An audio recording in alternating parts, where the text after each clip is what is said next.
Ya anak dia memang ketahuan dah. Kita lanjutkan. Sifatul madmumah, riya, ujub, sum'ah, ingin didengar, kibr, sombong. Sombong ini penghalang masuk surga. La yadkhulul jannah man kana fi qalbi misqala dzarratin minal kibr. Tidak akan masuk surga siapa yang dalam hatinya ada sedikit saja penyakit sombong. Sahabat bingung, sombong itu apa ya Nabi? Saya nggak bisa mendefinisikan sombong itu apa. Maka kata Rasulullah, al-kibru batrul haq wa ghamdun nas. Sombong adalah tidak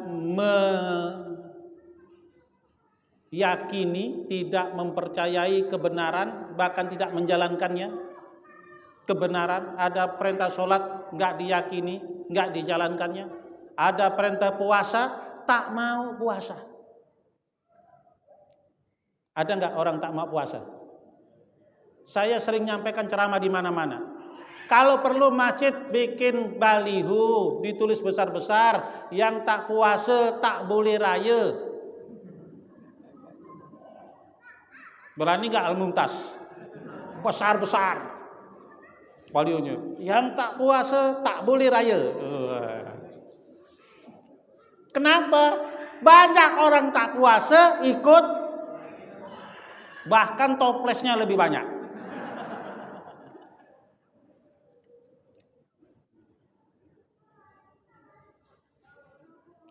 Batrul haq wa ghamdun nas, dan juga meremehkan manusia. Jangan meremehkan siapapun, biarpun dia pengemis, biarpun orang cacat, nggak usah diremehkan.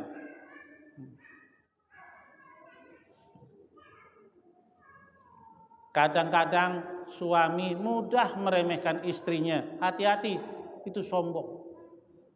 Kebalikannya, jangan mudah meremehkan suami karena kalah penghasilan, kalah pendidikan.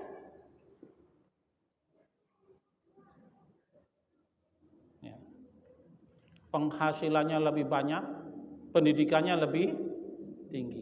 Apa kok suamiku? Nggak boleh meremehkan siapapun, nggak boleh. Biasanya kita nggak sadar orang-orang yang terdekat itu yang kita remehkan, termasuk bini sendiri. Jangan bini seorang diremehkan. Orang yang paling berjasa bini kita. Buat suami paling berjasa. Saya merasakan ditinggal istri saya pelatihan di Pontianak 3 hari, di rumah banyak bungkus Indomie.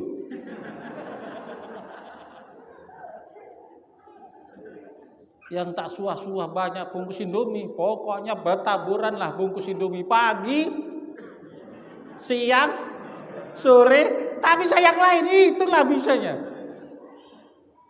Akan jangan coba-coba meremehkan bininya. Masing-masing ada kelemahan, syukuri. Syukuri. Pak Ustadz, suami saya kurus, Pak Ustadz, syukuri. Pontianak banyak jalan yang rusak, jalan yang sempit, naik motor ringan, nggak merusak ban. Coba kalau suaminya besar, gemuk 120 kilo, 2 bulan sekali ganti ban motornya. Pak Ustadz, suami saya itu tidurnya ngorok, Pak Ustadz, syukuri. Karena ada musik pengantar tidur kita. Pak Ustadz, bini saya cerewetnya minta ampun, Pak Ustadz, ngomel terus Pak Ustadz, wah, mau bangun tidur, buka mata, buka mulut Pak Ustadz.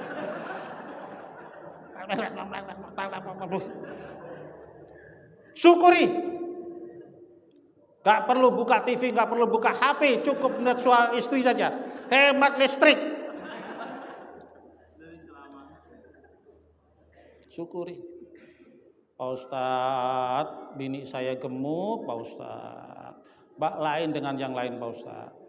Syukuri punya bini gemuk. nggak diberi makan sehari pun tetap gemuk.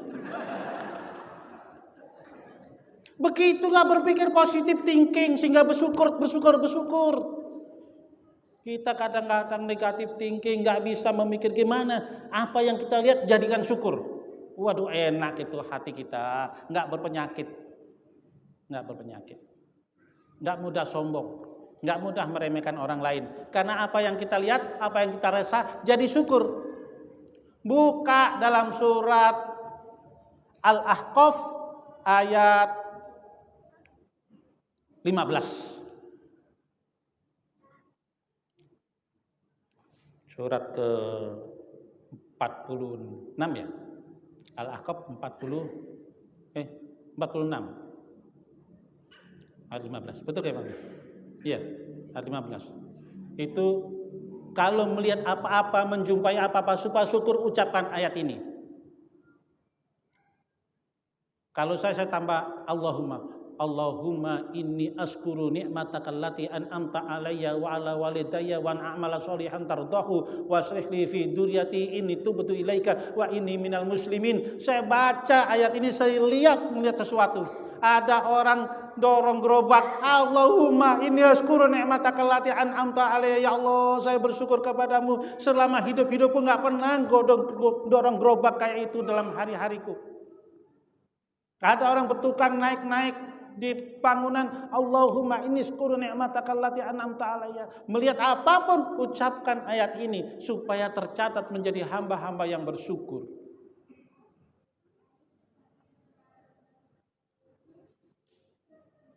Wa aslih li, bagusi saya ya Allah, bagusi saya ya Allah, bagusi saya ya Allah, bagusi saya ya Allah, dan keturunan-keturunan saya ya Allah.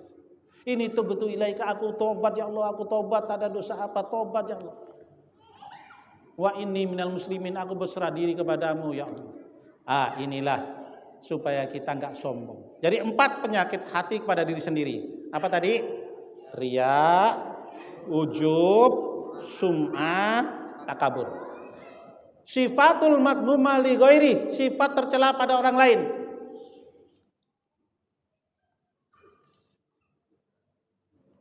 Yang nomor 1, Imam Ghazali meletakkan al-ghadabu, marah. Prinsip al-mumtaz adalah menjaga marah. Dengan dalil apa? Dalilnya apa? La takdob, ngetop itu al-mumtaz tuh. Tapi gurunya masih marah. Nggak connect dengan prinsipnya. Hadisnya pendek, la takdob, gitu saja. Cuma ada riwayat, katanya riwayatnya itu adalah dhaif, ada yang mengatakan riwayatnya itu adalah maudhu. Falakal jannah, nggak apa-apa lah, ngibur lah. La takdob falakal jannah. Tapi enak bener, aku nggak marah, masuk surga. Tak sholat tak apa. Kata guruku tak boleh marah, bisa masuk surga. Nah, itu yang bahayanya. Kenapa marah diletakkan nomor 1? Nah, tadi disebutkan oleh Bang Mi, laisa syadidu bisur'ati walakinna syadidu ma yumliku nafsahu indal ghadabi. Bukan dinamakan orang yang kuat dan jagoan itu adalah orang yang bisa bergulat mengalahkan musuhnya, tetapi orang yang mampu mengendalikan ghadabi, mengendalikan marahnya. Sumber nafsu yang jahat itu tadi, marah. Sekarang bukan 50.000 hadiahnya, 100.000. Jawab pertanyaan saya. Ada yang 100.000-an tadi. Jawab. Angkat tangan yang tak pernah marah. Oh, yang tua-tua. Nggak jadi, masuk kocek lagi.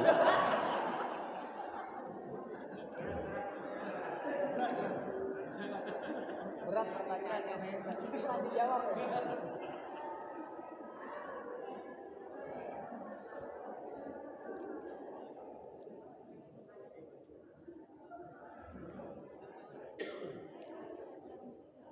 Orang yang jarang marah, mengendalikan diri dari marah, tidak hanya diberi hadiah takwa oleh Allah, tapi diberi oleh hadiah oleh Allah sehat, nikmat, manfaat. Orang yang jarang marah itu akan sehat, nikmat, manfaat. Cobalah, jangan marah. Jangan marah. Pak Ustadz tak bisa tak marah, Pak Ustadz. Kata siapa tak bisa? Ada 3 konsep supaya kita tak jadi marah. Pertama, innal ghadaba minas syaiton. Fa inna syaitana khuliqa minan nar. Fa idza ghadaba ahadukum falyatawaddo. Fannaru tudfi'u bil ma. Fa idza ghadaba ahadukum falyatawaddo. Marah itu dari setan. Setan terbuat dari api. Api itu bisa padam dengan air. Maka supaya tak marah, berwudu. Habis wudu jangan dicari yang nak marah. Aku dah wudu. Percuma kak? Ya sholat, habis wudu sholat, minta diredupkan hatinya, disejukkan hatinya, atau baca Quran. Itu konsep pertama dari Rasulullah. Konsep kedua dari Agim, supaya gampang meredam marah, kata Agim, berbalik badan. Ini anak yang dimarah, balikkan. Kelihatan nggak? Aku nak marah ya. Di video kan dari belakang, makku udah gila.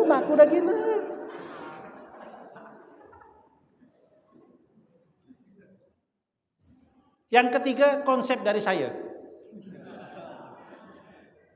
Kalau marah ngelihat cermin. Innal ghadaba minas syaiton, marah dari setan. Bener nggak mirip setan? Jadi begitu marah bercermin, tang sampai saya dengan setan tuh matanya mengembang, bibirnya panjang sebelah, pipinya Kalau bisa marah, pesan ke anaknya, nak, emak kalau marah divideokan ya. Nah, divideokan kalau marah itu. Baik. Jadi marah itu bisa dikendalikan, ya. Kadhiminal ghaidha wal afina anin nas, satu paket. Mengendalikan diri dan memaafkan orang lain, selesai. Yang dimarah maafkan, selesai.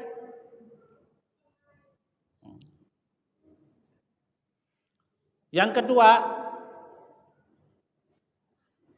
kata Imam Ghazali, penyakit kepada orang lain itu ghibah. Ghibah. Ngomongkan kekurangan, kejelekan orang lain. Yang bahayanya kalau terlalu sering ngomongan kejelekan orang lain, orang lewat pun diomongkan. Ini bahayanya. Hanya orang lewat, kenal pun tak ada. Hanya badannya besar gemuk, macam tempayan lewat. Ada lewat lagi, kurus tinggi, tak macam galah orangnya. Jadi setiap apapun bisa omongkan, karena seringnya ngomongkan kejelekan orang lain, semua dipandang jelek. Naudzubillah. Maka ghibah ini merusak akidah, merusak iman. Jangan mudah ghibah. Ya. Gimana? Ya kata Nabi, konsepnya sederhana. Man kana yu'minu billahi wal yaumil akhir falyakul khairan aw liyasmut. Berkata yang baik atau diam, selesai. Lebih-lebih puasa ini. Ya, banyak diam lebih bagus. Tak bisa Pak Ustaz. Bawa jepitan jemuran, pasang 3 butir sini.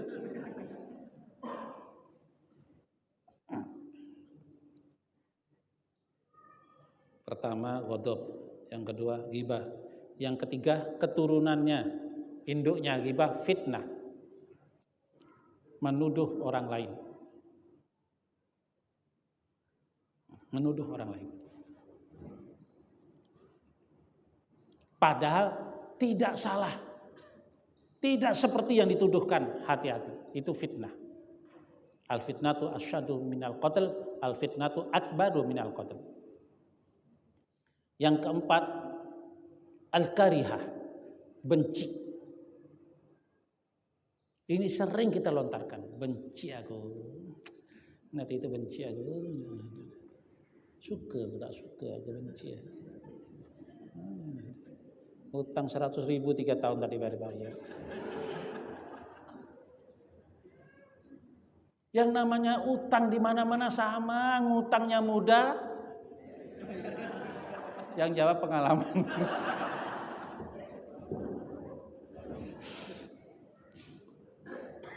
Bayangkan sudah jadi ustadz, datang ustadz juga, Pak Ustadz minjem Pak Ustadz, tak lama Pak Ustadz, paling lama 2 bulan lah Pak Ustadz, enggak banyak aja Pak Ustadz.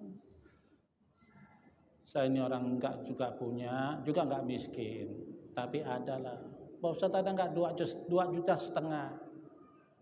2,5 juta saya bilang tak ada, duitnya ada, tapi saya memerlukannya. Saya pinjam dulu lah Pak Ustadz, pokok Pak Ustadz bininya kan pegawai, saya pinjam dulu Pak Ustadz, 2,5 juta, 2 bulan paling lama, sebulan dah saya belikan Pak Ustadz. Udahlah, bawalah 2,5 juta. 2 tahun enggak muncul-muncul. Bahkan ketemu saya di pasar, saya baru masuk di pasar. Laju lesap. Sampai hari ini. Bayangkan. Jadi nggak usah dibenci, nggak bisa bayar, putihkan, selesai. Daripada beban pikiran, hutang nggak dibayar, bila nak bayarnya ditagih pun, stres. Bagus, putihkan. Saya putihkan ya Allah. Terimalah ini amal soleh saya ya Allah. Biarpun dia belum tahu kalau saya putihkan ya Allah. Mudah-mudahan saya ketemu dia, saya sampaikan dengan kata-kata. Kalau enggak di akhirat nanti saya sampaikan. Karena akan ditemukan. Orang yang berutang dengan yang ngutangi ditemukan, namanya kontoroh. Biarpun dia orang soleh, ditemukan di kontoroh. Setelah selesai nyebrang neraka, itu berkumpul orang-orang baik semua. Tapi belum bisa masuk surga. Karena masih ada hal-hal yang sangkut paut. Di antaranya utang. Tapi dalam buku-buku hikam, buku-buku hikmah, setelah saya baca orang yang berhutang mati, ternyata di dalam alam barzah itu ada penjara. Dipenjarakan oleh Allah sebelum hutang itu dibayar oleh ahli warisnya, maka dia tidak bisa menikmati amal solehnya di alam barzah. Yaitu orang yang mati karena belum bayar utang dan mati belum dibagi warisnya. Hati-hati. Waris itu segera dibagikan. Karena itu akan dipenjarakan di dalam alam barzah. Ada penjara dalam barzah. Penjara itu ada tempat siksa, ada penjara, ada tempat nikmat. Orang yang baik, bagus, punya beban 2, maka tidak bisa menikmati nikmatnya alam barzah sebelum diselesaikan 2 ini. Kita lanjutkan. Lanjut, boleh? Sifat tercela: ghadab, fitnah, ghibah, karihah.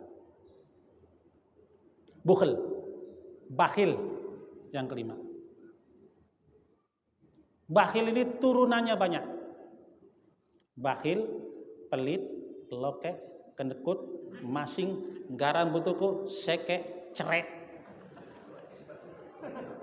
7 turunan. Jadi bakhil itu bisa menjadi 7 turunan. Hati-hati. Kita punya duit 100.000, sedekah 5.000, bisa? Jawab. Halo?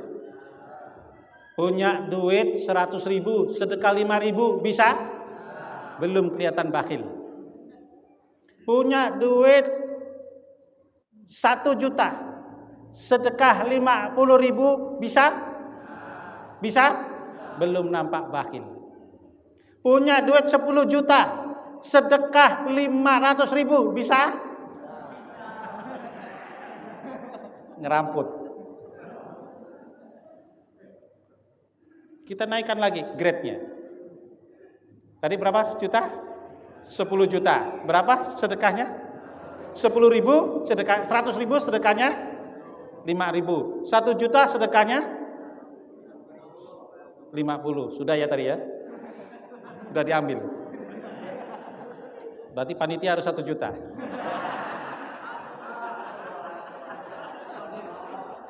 Adanya penceramah nyinggung-nyinggung orang. Kalau 10 juta? 500. Belum. Masih sudah mulai kelihatan bakhilnya. 100 juta? Berapa sedekahnya? 5 juta. Mulai nampak sekali bakhilnya. Kita coba filosofi unggas. Binatang yang tak punya akal, hebatnya sedekahnya. Sesuai. Unggas, angsa. Angsa besar. Begitu sedekah, keluar telur besar. Ayam sedang. Begitu dia sedekah, keluar telur sedang. Burung pirik kecil, keluar. Ya burung pirik lah, kecil. Telurnya kecil.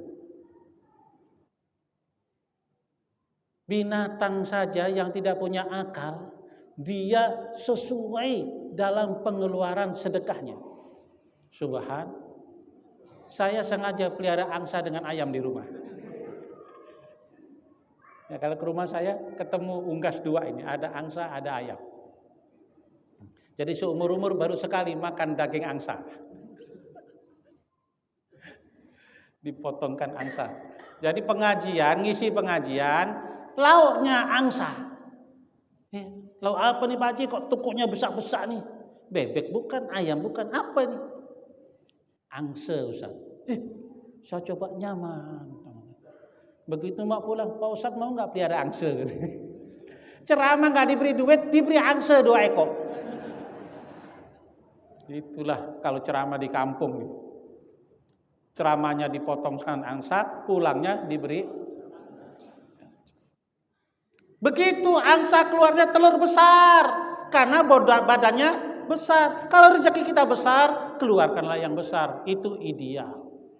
Itu sesuai dengan harapan Allah. Jangan ini rezekinya angsa, keluar telur puyuh. Ya Allah, malaikat pun sepuk melihatnya. Tak saya tulis kecil bener, nggak ditulis beramal kata malaikat.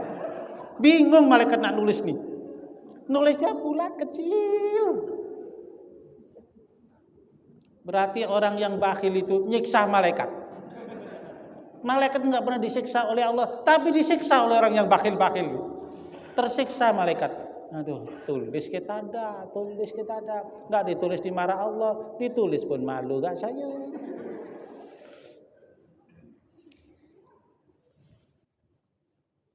Bakhil. Ini penyakit merusak iman.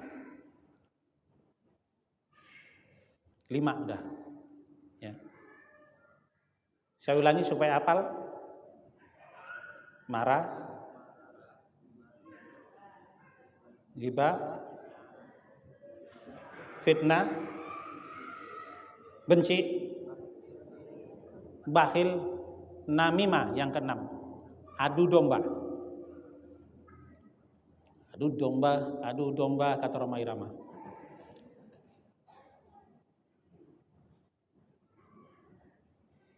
Kalau ada Bang Alif suka Roma Irama. Dari dulu saya nggak pernah ngapal lagu Roma Irama, ketemu Bang Alif suruh ngapal lagu Roma Irama. Astagfirullah. Akhirnya hafal 1 lagu atas permintaan Bang Alif. Apa itu? Perjuangan dan doa.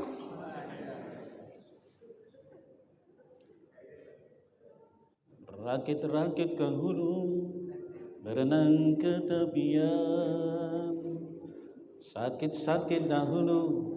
Gak usah nyanyi di sini masjid. Jadi jangan mengadu domba, menjelekkan sana, memuji sini, menjelekkan sana, memuji sini. Diadu, ketemu sana, memuji sana, mengadu sini. Sekarang musim politik ini sudah mulai banyak orang adu domba. Masya Allah. Jangan pilih orang itu. Ayah Pak, saya tahulah dia. Naudzubillah.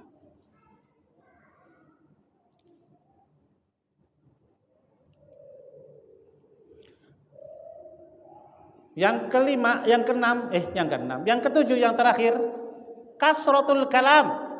Sifat tercela itu banyak ngomong. Apapun diomongkan. Oleh Nabi dilarang. Apapun diomongkan tak boleh ngomong.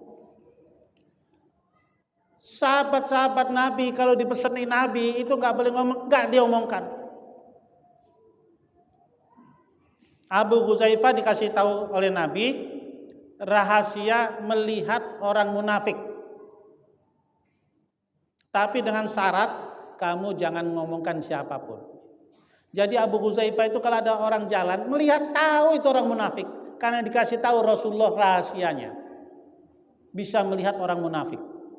Tapi tak ada satupun disebut, aku tahu kau munafik. Dari Rasulullah, ini Rasulullah ngajari aku, pasti benar kau munafik. Tak boleh itu. Abu Huzaifah nggak pernah. Sampai Umar bin Khattab itu datangi rumahnya. Ya Abu Huzaifah, engkaulah sahabat yang diberi rahasia oleh Rasulullah tentang orang munafik. Kira-kira saya ini masuk munafik kita ada? Tanya. Ya Umar, tentu engkau tidak dalam kategori munafik. Baru lapang. Sebelum nanya ke Abu Huzaifah, gelisah Umar. Jangan-jangan dia ada munafik. Setelah itu Umar selalu setiap ada orang meninggal dilihat oleh Abu Huzaifah, oleh Umar, ada nggak Abu Huzaifah? Begitu nggak ada Abu Huzaifah nyolatkan, Umar balik nggak ikut nyolatkan. Subhan. Jadi Umar itu kalau ada orang meninggal dia dudi mau datang nyolatkan. Tapi tengok jamaah yang nyolatkan ada Abu Huzaifah nggak? Oh, kalau nggak ada Abu Huzaifah, Umar nggak ikut nyolatkan. Baik, inilah sifat-sifat tercela. Apa tadi yang merusak akidah? Imam. Bukan dari awal tadi. Yang sudah saya jelaskan syirik, sifat tercela. Yang ketiga,